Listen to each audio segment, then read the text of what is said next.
ഈശോ മിശിഹായ്ക്ക് സ്തുതിയായിരിക്കട്ടെ. എൻ്റെ പേര് ഫാദർ മാത്യു തൂമുള്ളിൽ, താമരശ്ശേരി രൂപതയിലെ കത്തോലിക്ക കോൺഗ്രസിന്റെ ഡയറക്ടർ അച്ഛനാണ്. 2025 ജൂലൈ 25-ാം തീയതി സൗമ്യ വധക്കേസിലെ പ്രതി ഗോവിന്ദ ചാമി എന്ന് പരക്കെ അറിയപ്പെടുന്ന ഗോവിന്ദ സ്വാമിയുടെ ജയിൽ ചാട്ടവുമായി ബന്ധപ്പെട്ട് ക്രൈസ്തവ സമൂഹത്തെ വലിയ രീതിയിൽ മുൾമുനയിൽ നിർത്തുന്ന ഒരു പ്രചരണം ചില മാധ്യമങ്ങൾ അഴിച്ചുവിടുകയുണ്ടായി. മനോരമ ഓൺലൈൻ ചാനലും അതോടൊപ്പം തന്നെ ജനം ടിവിയും പ്രസ്തുത വ്യക്തിയുടെ ജയിൽ ചാട്ടത്തെ റിപ്പോർട്ട് ചെയ്തത് ചാർലി തോമസ് എന്ന വ്യക്തി ജയിൽ ചാടിയിരിക്കുന്നു എന്നുള്ളതാണ്. അത് പലർക്കും കൺഫ്യൂഷൻ ഉണ്ടാക്കുന്ന ഒരു പേരായിരുന്നു. എന്തുകൊണ്ട് ഗോവിന്ദ ചാമി എന്ന് പരക്കെ അറിയപ്പെട്ടിരുന്ന വ്യക്തി ഈ മാധ്യമങ്ങളുടെ റിപ്പോർട്ടിൽ ചാർലി തോമസ് എന്ന് ആയി? ആ ചോദ്യത്തിന്റെ ഉത്തരം കണ്ടെത്താനുള്ള ഒരു ശ്രമം യഥാർത്ഥത്തിൽ നമുക്ക് സത്യം തിരിച്ചറിയാൻ നമ്മൾക്ക് കാരണമായിട്ട് തീരും. നിങ്ങൾ സത്യം അറിയുകയും സത്യം നിങ്ങളെ സ്വതന്ത്രരാക്കുകയും ചെയ്യും എന്ന് സുവിശേഷം നമ്മെ ഓർമ്മിപ്പിക്കുന്നു. എന്താണ് യഥാർത്ഥത്തിൽ സത്യം? ആരാണ് ഗോവിന്ദ ചാമി? ആരാണ് ഗോവിന്ദ സ്വാമി? ആരാണ് ചാർലി തോമസ്? ഈ കേസ് ആരംഭിക്കുന്നത് 2011-ലാണ്.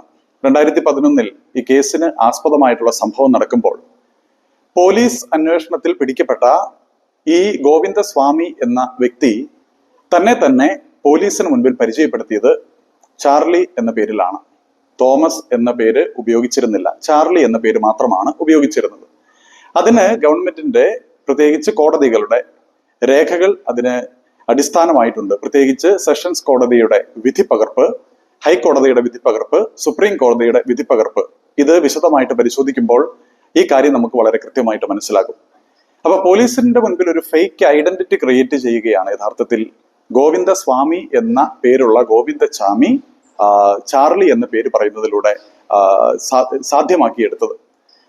ഈ ചാർലി യഥാർത്ഥത്തിൽ ആരാണെന്നുള്ള അന്വേഷണ സംഘത്തിന്റെ കണ്ടെത്തലാണ് പിന്നീട് കോടതി വ്യവഹാര നടപടികളിൽ ഇദ്ദേഹത്തിന്റെ പേര്, അഡ്രസ്സും വ്യക്തമായി പറഞ്ഞിട്ടുള്ളത്. ഇദ്ദേഹത്തിന്റെ പേര് കോടതി നടപടിക്രമങ്ങളിൽ പ്രത്യേകിച്ച് ഹൈക്കോടതിയുടെയും സുപ്രീം കോടതിയുടെയും സെഷൻസ് കോടതിയുടെയും വിധിയിൽ പറഞ്ഞിരിക്കുന്നത് Govinda Swami, son of Arumugham, residing at Aivathukudi, Tamil Nadu എന്നുള്ളതാണ്. ഇതാണ് ഇദ്ദേഹത്തിന്റെ അഡ്രസ്സ്. ഈ മാധ്യമങ്ങൾ ചാർലി തോമസ് എന്ന പേര് നിരന്തരമായിട്ട് ഉപയോഗിക്കുന്നത് ശ്രദ്ധയിൽപ്പെട്ടപ്പോൾ അതിനെക്കുറിച്ച് കൂടുതൽ അന്വേഷിച്ചപ്പോൾ, ഈ മാധ്യമങ്ങളോട് അതിനെക്കുറിച്ച് അന്വേഷിച്ചപ്പോൾ അവർ പറഞ്ഞത് ഗോവിന്ദ ചാമി എന്ന ഇദ്ദേഹത്തിന് ചാർലി തോമസ് എന്ന യഥാർത്ഥ പേര് ഉണ്ട് എന്നും ഇദ്ദേഹത്തിന്റെ ആധാർ കാർഡും അതുപോലെ കോടതിയുടെ തെളിവുകളും അവരുടെ കയ്യിലുണ്ട് എന്നുള്ളതുമാണ്. അതിനെക്കുറിച്ച് അവർ പറഞ്ഞതിന്റെ അടിസ്ഥാനത്തിൽ, മാധ്യമ സ്ഥാപനങ്ങൾ എന്ന നിലയിൽ അവർ പറഞ്ഞതിന്റെ അടിസ്ഥാനത്തിൽ ഒരു അന്വേഷണം നടത്തിയപ്പോൾ നമുക്ക് സാമാന്യ ബുദ്ധിയിൽ നിന്നൊരു കാര്യം കണ്ടെത്താൻ സാധിക്കും. കോടതി ഒരു വ്യക്തിയെ ഐഡന്റിഫൈ ചെയ്യാൻ, ഈ രാജ്യത്ത് ഒരു വ്യക്തിയുടെ ഐഡന്റിറ്റി നിർണയിക്കുന്ന രേഖകൾ പരിശോധിച്ച് ഉറപ്പുവരുത്തും. അത്തരത്തിൽ ഈ ഗോവിന്ദ സ്വാമി എന്ന ഗോവിന്ദ ചാമിയെ കോടതി ഐഡന്റിഫൈ ചെയ്തിട്ടുള്ള രേഖകളെ ആണ് യഥാർത്ഥത്തിൽ ഈ മാധ്യമങ്ങൾ ഇപ്പോൾ ചോദ്യം ചെയ്യുന്നത്. കോടതി, സുപ്രീം കോടതിയും ഹൈക്കോടതിയും സെഷൻസ് കോടതിയും ഒരുപോലെ ഈ വ്യക്തിയുടെ പേര് ഗോവിന്ദ സ്വാമി ആണ് എന്ന് പറയുമ്പോൾ, അതല്ല മറിച്ച് ചാർലി തോമസ് ആണ് എന്ന് പറയുന്ന ഈ മാധ്യമങ്ങളുടെ ഗൂഢ ലക്ഷ്യത്തെ കേരളത്തിലെ ക്രൈസ്തവരും പൊതുസമൂഹവും തിരിച്ചറിയേണ്ടതുണ്ട്. എന്താണ് ഇവരുടെ ലക്ഷ്യം? ഇവരുടെ ലക്ഷ്യം എന്ന് പറയുന്നത് കേരളത്തിലെയും ഭാരതത്തിലെയും ക്രിസ്ത്യാനികൾ മതപരിവർത്തനം നടത്തുന്നവരാണ് എന്ന് വരുത്തി തീർക്കുക എന്നുള്ളതാണ്. ഇന്ത്യയിൽ, കേരളത്തിന് പുറത്ത് വളരെ ശക്തമായിട്ടുള്ള രീതിയിൽ ക്രൈസ്തവർ മതപരിവർത്തനം നടത്തുന്നവരാണ് എന്ന ദുഷ്പ്രചരണം ശക്തിപ്പെടുത്തുന്ന ഒരു കാലഘട്ടത്തിലാണ് നമ്മളായിരിക്കുക. കേരളത്തിൽ ക്രൈസ്തവ സമൂഹം വലിയ രീതിയിൽ സ്വാധീനം ചെലുത്തുന്ന ഒരു സമുദായമായിട്ട് നിൽക്കുന്നത് കൊണ്ട് അവരെ അവിടെ കേരളത്തിൽ കടന്നാക്രമിക്കുന്നില്ല പ്രത്യക്ഷമായി, പക്ഷേ പരോക്ഷമായിട്ടുള്ള കടന്നാക്രമങ്ങൾ ഇതിന്റെ പിന്നിലുണ്ട്. കാരണം 2011 വ്യത്യസ്തങ്ങളായിട്ടുള്ള ചില സമുദായ രാഷ്ട്രീയ സംവിധാനങ്ങളുടെ ഭാഗമായിട്ട് നിൽക്കുന്ന പത്രങ്ങളാണ് ഈ ചാർലി തോമസ് എന്നുള്ള പേര് ആദ്യമായിട്ട് പുറത്തേക്ക് എത്തിക്കുന്നത്.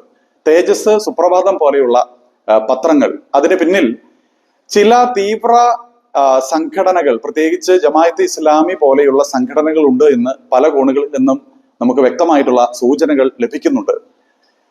2011 ഈ പത്രങ്ങളിലൂടെ വന്ന ഈ വ്യാജ പ്രചരണം പിന്നീട് ജനം TV 2016 കൂടി ഏറ്റെടുക്കുന്നതാണ്. ഈ പേരുമായി ബന്ധപ്പെട്ട ചരിത്രം പരിശോധിക്കുമ്പോൾ നമുക്ക് കൃത്യമായിട്ട് മനസ്സിലാക്കാൻ സാധിക്കുന്നത്. എന്തുകൊണ്ടാണ് ഇത് സംഭവിക്കുന്നത്? അതിന് പിന്നിൽ തീവ്ര ഇസ്ലാമിക സംഘടനാ സംവിധാനങ്ങളുടെ താല്പര്യം എന്ന് പറയുന്നത് ഈ ഭാരതത്തിലും കേരളത്തിലും ക്രിസ്ത്യാനികൾ നിർബന്ധിത മതപരിവർത്തനം നടത്തുന്നവരാണ് എന്ന് വരുത്തി തീർക്കുക. രണ്ട്, ഈ നിർബന്ധിത മതപരിവർത്തനം നടത്തുന്നതിലൂടെ ഇവിടെയുള്ള അക്രമികളെയും ഇവിടെയുള്ള കൊലപാതകികളെയും ഒക്കെ ക്രിസ്ത്യാനികൾ പ്രൊമോട്ട് ചെയ്യുന്നു. അതല്ലെങ്കിൽ മറ്റൊരു വാക്കിൽ പറഞ്ഞാൽ ക്രിസ്ത്യാനികളിൽ വലിയ ക്രിമിനലുകൾ ഉണ്ട് എന്ന ഒരു പ്രതീതി സൃഷ്ടിക്കാൻ ചില താല്പര്യങ്ങൾ ഇവിടെ പ്രവർത്തിക്കുന്നുണ്ട് എന്ന് നമുക്ക് മനസ്സിലാക്കാം. രണ്ടാമത്, ഇതേ ആശയം തന്നെ സംഘപരിവാറിന്റെ ക്രൈസ്തവ വിരുദ്ധമായിട്ടുള്ള ആശയം, അത് ഇന്ത്യയൊട്ടാകെ ക്രിസ്ത്യാനികൾ നിർബന്ധിത മതപരിവർത്തനം നടത്തുന്നു എന്ന ആ ആശയത്തെ പ്രായോഗികവൽക്കരിക്കാൻ ശ്രമിക്കുന്ന, അതിനെ കൂടുതൽ ശക്തമായിട്ട് പ്രചരിപ്പിക്കാൻ ശ്രമിക്കുന്ന ജനം TVയിലെ തീവ്ര ഹിന്ദുത്വവാദികളുടെ അജണ്ട ഇവിടെ നടപ്പിലാക്കപ്പെടുകയാണ്. അപ്പോൾ അതുകൊണ്ട് ഈ രണ്ട് തീവ്ര സ്വഭാവമുള്ള വിഭാഗങ്ങളിൽ നിന്ന് ഉരുത്തിരിഞ്ഞു വരുന്ന ക്രൈസ്തവർക്കെതിരെയുള്ള ഈ ആശയ ദുഷ്പ്രചരണത്തെ വളരെ ഗൗരവത്തോടു കൂടി കേരളത്തിലെ പൊതുസമൂഹം നോക്കിക്കാണേണ്ടതുണ്ട്. വസ്തുതകളുടെ വെളിച്ചത്തിൽ അവരിതിനെക്കുറിച്ച് വിലയിരുത്തലുകൾ നടത്തേണ്ടതുണ്ട്. മറ്റൊരു കാര്യം, കേരളത്തിന്റെ രാഷ്ട്രീയ സാഹചര്യം വളരെ അപകടകരമായിട്ടുള്ള ഒരു സ്ഥിതിവിശേഷത്തിലൂടെ കടന്നു പോകുന്നു എന്നുള്ളതാണ്. ഇവിടെ BJPയുടെ വക്താക്കളായിട്ട് ശക്തമായിട്ട് നിലനിൽക്കുന്ന രാഷ്ട്രീയ സ്വഭാവമുള്ള സംഘടനകൾ പ്രചരിപ്പിക്കുന്നത് ക്രൈസ്തവരെല്ലാവരും മതപരിവർത്തനം നടത്തുന്നവരാണ് എന്നുള്ളതാണ്. തീവ്ര ഇസ്ലാമിക സംഘടനകളും ക്രൈസ്തവർ മതപരിവർത്തനം നടത്തുന്നവരാണെന്ന് പറയുന്നു. ഇവിടെയുള്ള ഇടത് വലത് രാഷ്ട്രീയ സഖ്യങ്ങൾ എന്താണ് പറഞ്ഞുകൊണ്ടിരിക്കുന്നത്? നിങ്ങൾ ക്രൈസ്തവർക്ക് മതപരിവർത്തനം നടത്താൻ സാധിക്കണമെങ്കിൽ ഞങ്ങളുടെ പിന്തുണയുണ്ടെങ്കിൽ മാത്രമേ സാധ്യമാവുകയുള്ളൂ. അപ്പോൾ യഥാർത്ഥത്തിൽ ഈ മൂവർ സംഘം ഒരുപോലെ പറഞ്ഞു വെക്കാൻ ആഗ്രഹിക്കുന്ന കാര്യം എന്താണെന്ന് ചോദിച്ചാൽ ക്രിസ്ത്യാനികൾ മതപരിവർത്തനം നടത്തുന്നവരാണ് എന്നുള്ളതാണ്. അപ്പോൾ ഈ കേരളത്തിലും ഭാരതത്തിലും ക്രിസ്ത്യാനികൾ മതപരിവർത്തനവാദികളാണെന്ന് പറഞ്ഞു വെച്ചുകൊണ്ട് ക്രൈസ്തവരെ അങ്ങനെ ലേബൽ ചെയ്യാനുള്ള ഒരു ഗൂഢമായിട്ടുള്ള ശ്രമം നമുക്ക് ചുറ്റും നടക്കുന്നുണ്ട് എന്നുള്ളത് ക്രൈസ്തവരും പൊതുസമൂഹവും തിരിച്ചറിയണം. യഥാർത്ഥത്തിൽ ക്രിസ്ത്യാനികൾ മതപരിവർത്തനം നടത്തുന്നവരാണോ? ആ ചോദ്യത്തിന് ഉത്തരം എന്താണെന്ന് അറിയണമെങ്കിൽ ക്രൈസ്തവ സമൂഹം ഭാരതത്തിലും കേരളത്തിലും എന്ത് പ്രവൃത്തിയാണ് ചെയ്തത് എന്നതിനെ കുറിച്ചുള്ള ചരിത്രം ഒന്ന് പരിശോധിക്കണം. അത് വിദ്യാഭ്യാസ നവോത്ഥാനമാണ്, സാമൂഹിക നവോത്ഥാനമാണ്, രാഷ്ട്രീയ സാംസ്കാരിക നവോത്ഥാനമാണ് എന്ന് കേരളത്തിന്റെയും ഭാരതത്തിന്റെയും ചരിത്രം പഠിക്കുമ്പോൾ നമുക്ക് മനസ്സിലാകും. കേരളത്തിൽ ക്രിസ്ത്യാനികളെ സംരക്ഷിക്കാൻ ഞങ്ങളുണ്ട് എന്ന് പറയുന്ന BJPയുടെ രാഷ്ട്രീയ സംവിധാനങ്ങളും, അതല്ല അവരിൽ നിന്ന് ക്രൈസ്തവരെ സംരക്ഷിക്കാൻ ഞങ്ങളാണ് മുന്നോട്ട് വരുന്നത് എന്ന് പറയുന്ന ഇടത് വലത് രാഷ്ട്രീയ സഖ്യകക്ഷികൾക്കും ഒരേ ആശയം മാത്രമാണ് പറയാനുള്ളത്: കേരളത്തിലെ ക്രിസ്ത്യാനികൾ മതപരിവർത്തനം നടത്തുന്നവരാണ് എന്ന്. യഥാർത്ഥത്തിൽ ക്രിസ്ത്യാനികൾ മതപരിവർത്തനം നടത്തുന്നവരല്ല, മറിച്ച് സുവിശേഷത്തിന്റെ സന്ദേശം പങ്കുവെക്കുന്നവരാണ്. എന്താണ് ഈ സുവിശേഷത്തിന്റെ പ്രത്യേകത? ഈ സുവിശേഷത്തിന്റെ അടിസ്ഥാനം എന്ന് പറയുന്നത് എല്ലാവരും ദൈവത്തിന്റെ ഛായയിലും സാദൃശ്യത്തിലും സൃഷ്ടിക്കപ്പെട്ടവർ ആയതുകൊണ്ട് എല്ലാവരും ദൈവത്തിന്റെ മക്കളാണ്. ക്രിസ്തുവിൽ എല്ലാവരും രക്ഷിക്കപ്പെട്ടിരിക്കുന്നു, രക്ഷയിലേക്ക് വിളിക്കപ്പെട്ടിരിക്കുന്നു. അതിനാൽ ദൈവത്തിന്റെ മക്കളുടെ ആ മഹത്വത്തിലേക്കാണ് എല്ലാവരും വിളിക്കപ്പെട്ടിരിക്കുന്നത് എന്നുള്ളതാണ് ക്രിസ്തീയതയുടെ സന്ദേശം. ഈ സന്ദേശമാണ് കർത്താവിന്റെ ആഹ്വാന പ്രകാരം എല്ലാ ക്രൈസ്തവരും പ്രഖ്യാപിച്ചുകൊണ്ടിരിക്കുന്നത്. നിങ്ങൾ ലോകമെങ്ങും പോയി എല്ലാ സൃഷ്ടികളോടും സുവിശേഷം പ്രസംഗിക്കുവിൻ.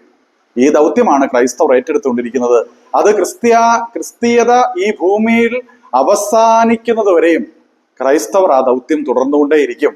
അത് മനുഷ്യന്റെ മഹത്വത്തെ കണ്ടെത്താനുള്ള ദൗത്യത്തിന്റെ ഓർമ്മപ്പെടുത്തലായിട്ട് ഈ ചരിത്രത്തിൽ രേഖപ്പെടുത്തപ്പെടുകയും ചെയ്യും എന്ന് പറഞ്ഞു വെക്കുകയാണ്. അതുകൊണ്ട് ഒരു കാര്യവും കൂടി അവസാനമായിട്ട് സൂചിപ്പിക്കുകയാണ്. ഒരിക്കൽ കൂടി ക്രിസ്ത്യാനികളെ മതപരിവർത്തനവാദികളായിട്ട് മതപരിവർത്തകരായിട്ട് ചിത്രീകരിക്കാൻ ആരെങ്കിലും കച്ചകെട്ടി ഇറങ്ങുന്നുണ്ട് എങ്കിൽ ക്രിസ്തീയത എന്താണ് ഈ നാട്ടിൽ ചെയ്തിട്ടുള്ളത് എന്നും ചെയ്യുന്നത് എന്നും കൃത്യമായിട്ട് മനസ്സിലാക്കുക, തിരിച്ചറിയുക. രണ്ടാമത്തെ കാര്യം, ഇവിടെ തീവ്രവാദികളെയോ അല്ലെങ്കിൽ കൊടും കുറ്റവാളികളെയോ വളർത്തിയെടുക്കുന്ന ഒരു സംവിധാനമല്ല ക്രിസ്തീയത, ക്രിസ്ത്യാനികൾ. അത് ഓരോ ദിവസവും ദിനപത്രങ്ങളിലൂടെ വന്നു പോകുന്ന കൊടും ക്രിമിനൽ സ്വഭാവമുള്ള വ്യക്തികളെയും അവർ ആശ്രയം വെക്കുന്ന മത താത്വിക സംവിധാനങ്ങളെയും ഒന്ന് പരിശോധിച്ചാൽ വളരെ കൃത്യമായിട്ട് മനസ്സിലാകും. അതുകൊണ്ട് ക്രിസ്ത്യാനികളെ ഭീകരവാദികളും വർഗീയവാദികളും മതപരിവർത്തനവാദികളും ഒക്കെ ആക്കാൻ ശ്രമിക്കുന്നത് അവസാനിപ്പിക്കണമെന്ന് സ്നേഹപൂർവ്വം അഭ്യർത്ഥിക്കുന്നു. എല്ലാവരും സത്യം തിരിച്ചറിയാൻ ദൈവത്തിന്റെ കൃപയുണ്ടാകട്ടെ എന്ന് പ്രാർത്ഥിക്കുകയും ചെയ്യുന്നു. നന്ദി.